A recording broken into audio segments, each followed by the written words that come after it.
So my raison d'etre as an artist, besides I think my children are my art, um, I'm so proud of them.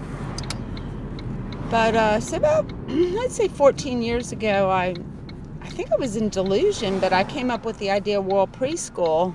I was painting flowers on my easel on paper with gesso and oils. And it's kind of funny how it's roundabout now that I think of children as flowers. I didn't have that concept. And I thought, oh, I'll have this built in a couple years. And partly I was trying to impress my soulmate. He felt like my soulmate, William Kent Bowers. I've always wanted to be smart as I could be, because I thought he was really smart. So I worked, and I read and things like that, because, as any other geisha, I want to be entertaining. But so I dyed my dog Lavender, and we started out on kind of a journey. Some of it's been traumatic, some of it's been really wonderful. I was lucky enough to get to meet Peter Cully. He came to my studio and he said, "I don't know much about art, Ellie, but I like yours." He's so nice. And then Henrietta Neer came to my apartment. And I had the idea, but I was, just kind of doodling around in creative oil painting ideas. And she liked my work and offered me a show. So I had a group show called Art Education for World Peace.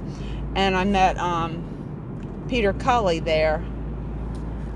Not Peter Cully, but Jay Paul, who's he's very, very influential in his work and how beautiful his photographs are. He's a positive person that I like, and I try to gravitate towards positive people. Existentialism is overrated, but yeah. So the interconnecting of the schools in a Gestalt. Which I learned about Gestalt at VCU. I had a professor that taught me about that, and then I had Richard Carline too, who was very inspiring. I had actually gone in the hospital, and Richard wrote me a letter saying to keep working, which was so nice to be accepted in the arts, being in a psychiatric hospital at the time. I actually put $100 down to his retrospective, but I was in the hospital, so I didn't get to go, and that was very sad. I do believe in spiritual connections, maybe even after death. I've had experiences with that some. But of course world peace is possible, but you got to get people to work together and come up with creative ideas. I mean, of course it's possible. But yeah, I think education of our children that is so influential in different cultures and across the globe, and prioritizing our children, because as Sting said, hope the Russians love their children too. So yeah, I met Peter and then Daniel and then Todd, who owned VMDO, and I like Todd. Todd was like, "You need atmosphere," and he played guitar.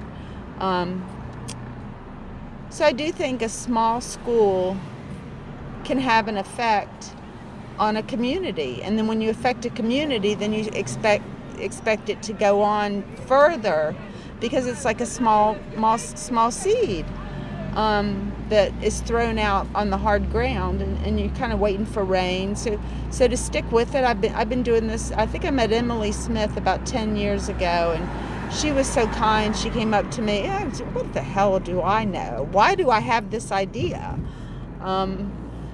But it still keeps reoccurring in my brain. And she said, "I think you should pursue your school." And I was like, "Oh, that's an educated, smart lady running a beautiful gallery, 1708, that said I should pursue it." So that gave me a lot of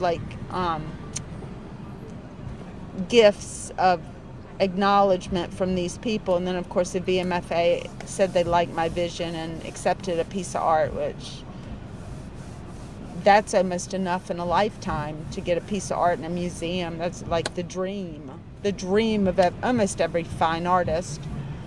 So I'm using that as a little bit of a platform to connect, if I get the opportunity, that, hey, the museum likes the idea.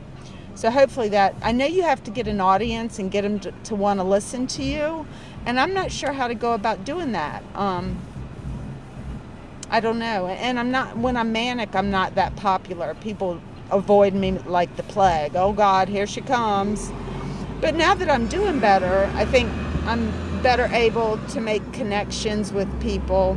And I did drive out to the Gates Foundation. I've written lots of letters to many celebrities about it, because people like that, like Dave Matthews, they might put a little bit of money into it if we're going to build a school and interconnect and give this a shot. So I went to people in the arts mainly. Number one, they have a lot of creativity and imagination, and they can see it. I think some politicians just can't imagine such a thing, and I'm not saying they're bad people, but they've got a whole different protocol, and I'm not sure it considers world peace. But when the destruction happens and towns are bombed, I was up at the Smithsonian, and I was like, well, thank God the airplane went into the Pentagon and not the art museums, because that would just be tragic to lose all that beautiful art. So I do think in the future that working together, conceptualizing and building and educating, that we can make a difference at World Preschool. Thank you.